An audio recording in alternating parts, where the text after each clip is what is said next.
Padre, eu não consigo me perdoar por algo que fiz. Como faço para acalmar o meu coração?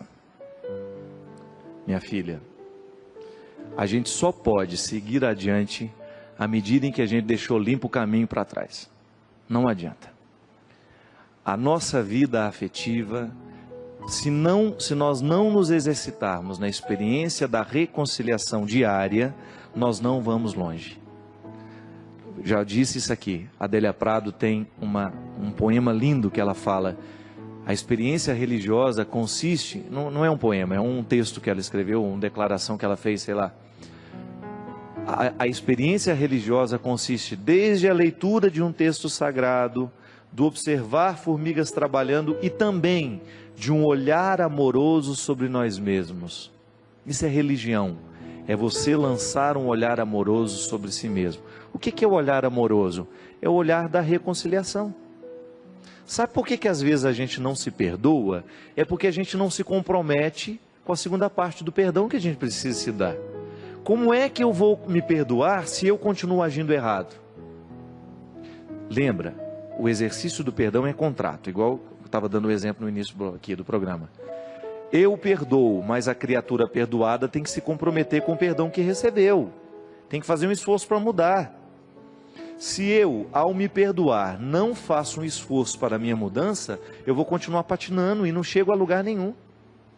E às vezes nós encontramos, gente, pessoas tão especiais, perdendo a vida, perdendo tempo, porque fica remoendo o passado, fica igual gado, né? Eu achei impressionante quando eu descobri que o capim que o gado come, ele fica comendo ele o dia inteiro. Porque aquilo chama ruminar, né? Eu não sabia disso. Eu aprendi isso, era já criança crescida, que eu ficava vendo aquela vaca lá. Parecia que estava chupando uns chicletes, né? E eu perguntei à minha irmã, quem que dá chiclete para a vaca ficar mastigando desse jeito, né? A Cida morava na roça naquela época. Eu passava as minhas férias lá em Albertos, uma roçazinha que tem lá perto de Formiga. E aí ela disse, não, ele não está mastigando chicletes, ele está ruminando. E ruminando o alimento, é extrair do alimento o máximo que ele pode lhe dar. Pelo amor de Deus, não vai ficar ruminando o peixe que você comeu, né? Joga para dentro, traz para fora, joga para dentro. Só o gado é que sabe fazer isso. A gente rumina de outro jeito. Mas o alimento que ele comeu, ele volta, né? E fica fazendo aquele processo. Ele está extraindo o máximo do que o capim pode lhe dar. Isso é ruminar. Quando nós ruminamos de maneira positiva os nossos erros, nós extraímos dele o máximo que eles podem nos ensinar. Caso contrário, eu fico, desculpe a expressão, comendo o próprio vômito. Isso é lamentável. Quando você fica se alimentando o tempo todo do que não deu certo. E lembra toda hora, ai meu Deus, mas eu não fiz, mas eu não dei conta. Pelo amor de Deus, é virar a página e continuar. Nós precisamos acreditar o tempo todo nisso, minha gente, senão a nossa vida é impraticável. Ela é impossível. Não adianta a gente ficar esperando a perfeição, ela não vai chegar em nós. Nós não seremos perfeitos. O máximo que a gente vai conseguir é ser santo. E ser santo é você reconciliar as suas imperfeições com você mesmo e você começar a trabalhá-las para que elas se transformem em virtudes. O bom santo é aquele que fez dos seus pecados uma grande virtude. É o que a igreja nos ensina, é o que a igreja nos sugere. O cristianismo só é saudável à medida em que ele nos inspira a lidar bem com as nossas misérias. Eu não sou escravo das minhas misérias. Não sou eu que pertenço às minhas misérias. As minhas misérias é que me pertencem. É igual o exemplo que eu dei, né? Eu tenho um amigo que tem tanto ciúme do carro dele, mulher não pode abrir a maçaneta, senão a unha dela arranha a maçaneta. A gente não pode entrar com o pé meio suspeito, porque pode parecer que está sujo e vai sujar o carro dele lá dentro. Aí um dia eu perguntei, peraí, é você que é dono desse carro ou esse carro que é dono de você? Quem é que manda em quem nessa história? O mesmo acontece com as nossas imperfeições.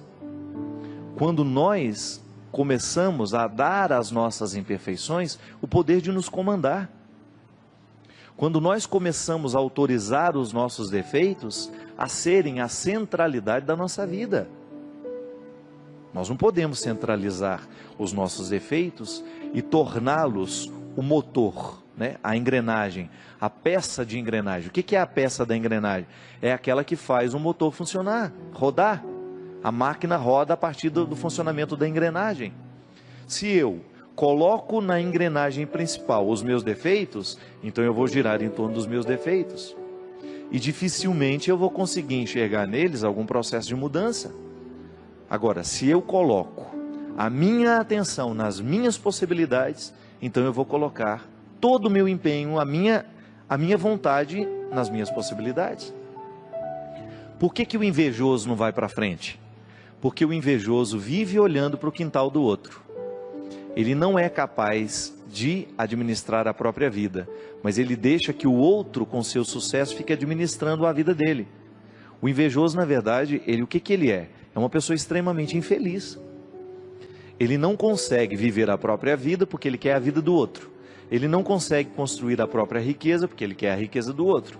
Ele não consegue administrar, desenvolver os próprios talentos porque ele quer o talento do outro. Pelo amor de Deus. Toda pessoa de sucesso é sempre invejada. Isso não é um privilégio seu. Não. Todo mundo que alcança alguma forma de sucesso na vida será invejada. Agora, ela será destruída à medida em que ela parar para ficar escutando os invejosos. Não é verdade? Se a gente dá trégua àquele que tem inveja da gente, ele nos destrói. Agora, se eu, meu amigo, é aquela velha história, enquanto os cachorros estão latindo, a minha carruagem passa. Sua carruagem tem que passar nessa hora.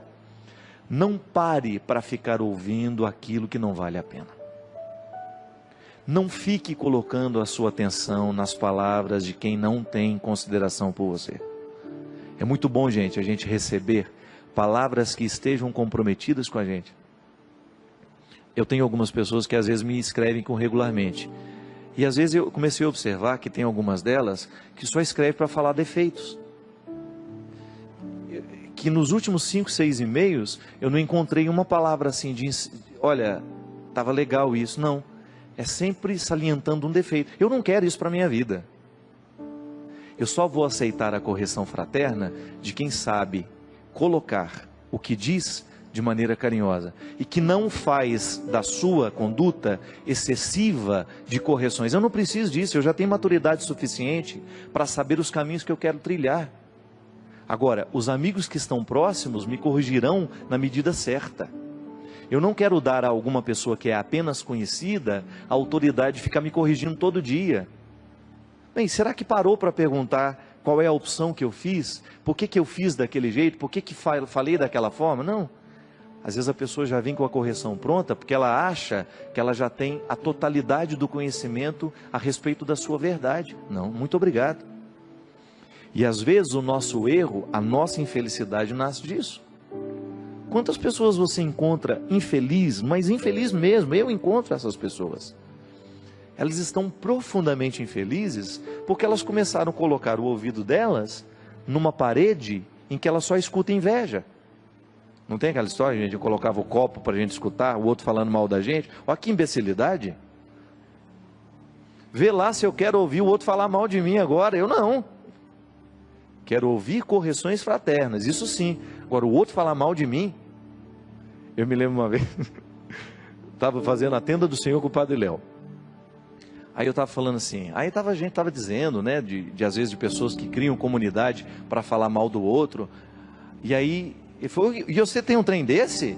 Eu que me livre de criar um espaço para o outro falar mal de mim. Já chego que fala, e é verdade.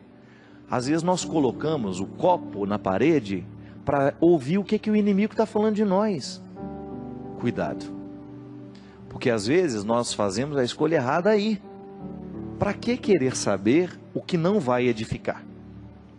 Recorda-se dos 3 filtros de Aristóteles? Aquilo que você vai me dizer é bom? É verdadeiro? Tem utilidade? Então, se não é bom, se não é verdadeiro, se não tem utilidade, para que você acha que eu quero saber isso? A mesma coisa. Às vezes nós passamos parte do nosso dia investigando o que o outro falou ou deixou de falar de mim. Não, muda isso. Se você tem esse hábito, começa a colocar atenção no que você pode. O que o outro fala de ruim de você, se não é para lhe edificar, esquece, não põe atenção. Não demore nem 2 minutos do seu tempo para prestar atenção naquilo. Nem 1 minuto. Volto a dizer, a correção que vale a pena é aquela que está no processo do comprometimento. O outro me conhece, o outro sabe quem eu sou e ele tem uma palavra para me edificar. Mesmo que seja de correção. Mesmo que seja para me chamar a atenção de um detalhe que eu preciso mudar e que eu não estava percebendo. Minha gente, nós podemos fazer essa comparação de maneira muito bonita. Quem fala do outro lado mal de nós e o tempo todo quer nos colocar tristezas e desesperos é o diabo. E o diabo se utiliza de pessoas para fazer isso com a gente. Quantas pessoas desistem na vida justamente porque deu ouvido ao diabo, mas não é o diabo chifrudo, é o diabo que anda no meio de nós, que tem saia, que veste as mesmas roupas que nós, que sorri do mesmo jeito que nós, que parece ser seu amigo, mas não é. Então nós temos que neutralizar o poder do diabólico. Nós não podemos, se dentro do seu trabalho você tem uma pessoa que fala mal de você, comece a neutralizá-la. Sabe como? Deixando de dar atenção ao que ela fala e você dando a ela um tratamento melhor que você pode. A pior maneira de cuidar de inimigos é sendo inimigo dele também. A pior maneira de você cultivar, não há solução nisso. Se você quer neutralizar o poder do seu inimigo, trate bem. É o melhor jeito. Se você mantém a distância necessária, porque é seu inimigo, tudo bem. Você tem o direito de dizer, não fará parte do meu convívio. Mas trate bem sempre que você tiver a oportunidade. É um jeito que você tem de fazer Deus vencer. Deus vence nessa hora. Quando ao invés de nós tratarmos com indiferença, quando ao invés de nós tratarmos com agressividade, a gente muda a regra. E às vezes nós conquistamos as pessoas dessa forma, minha gente. Muitos inimigos são nutridos, é porque a gente não tem a coragem de desafiá-los. Eu mesmo. Quantas pessoas que se diziam minhas inimigas, e que no momento em que eu tratei como se fossem meus amigos, elas ficaram sem graça. Às vezes dentro do nosso lugar de trabalho, a gente enfrenta essas coisas. A pessoa nos trata mal, inventa coisas sobre nós, e faz fofoca, e faz isso, faz aquilo. Você entrega a sua melhor parte. Não pode ser diferente. Para que dar a ela o que você tem de pior? Para ficar nivelado? Para ficar tão ruim quanto ela é? Não. Não há necessidade disso. Deus tem que nos inspirar o processo da melhoria. E isso é salvação. Isso é cuidar. É o que Deus me convida, é o que Deus te convida, e que nós não estamos fora. Como eu dava o exemplo da dengue. Quantas vezes nós criamos focos de coisas ruins? Por causa do nosso descuido, da nossa preguiça de levantar, de ir lá resolver a situação, de jogar a água podre fora, de jogar a palavra podre fora. Eu não quero guardar isso que você me deu. Eu jogo fora o que você vomitou em mim, eu não quero isso. Eu não vou guardar essa palavra de agressão, eu não vou guardar a sua agressividade, porque ela é sua, ela é fruto do seu desequilíbrio, eu não quero guardar isso dentro de mim. É direito meu, é direito seu. Olhar nos olhos das pessoas que lhe agridem e dizer isso. Guarde a sua agressividade para você. Se ela é a sua pior parte, resolva-se com ela. Eu não tenho a obrigação de trazer para dentro de mim a pior parte. Tanto é que você está jogando fora. Se ela fosse boa, você guardaria. Se você joga fora, é porque você não está satisfeito com ela. E eu não sou o lugar da sua miséria. Eu não tenho a obrigação de ser o depósito da sua miséria. Muita salvação de Deus deixa de acontecer na nossa vida, é porque a gente não tem a coragem de tomar essa iniciativa e de dizer tudo isso que eu estou dizendo. Às vezes hoje você vai ficar inspirado a dizer isso a muita gente, com carinho, com fraternidade, para que pare o poder de tudo que é diabólico sobre mim, sobre você. Derrame o Deus Todo-Poderoso sobre todos nós a sua bênção e nos conceda a graça de viver a dimensão bonita da vida. Ele que é Pai, Filho e Espírito Santo. Amém.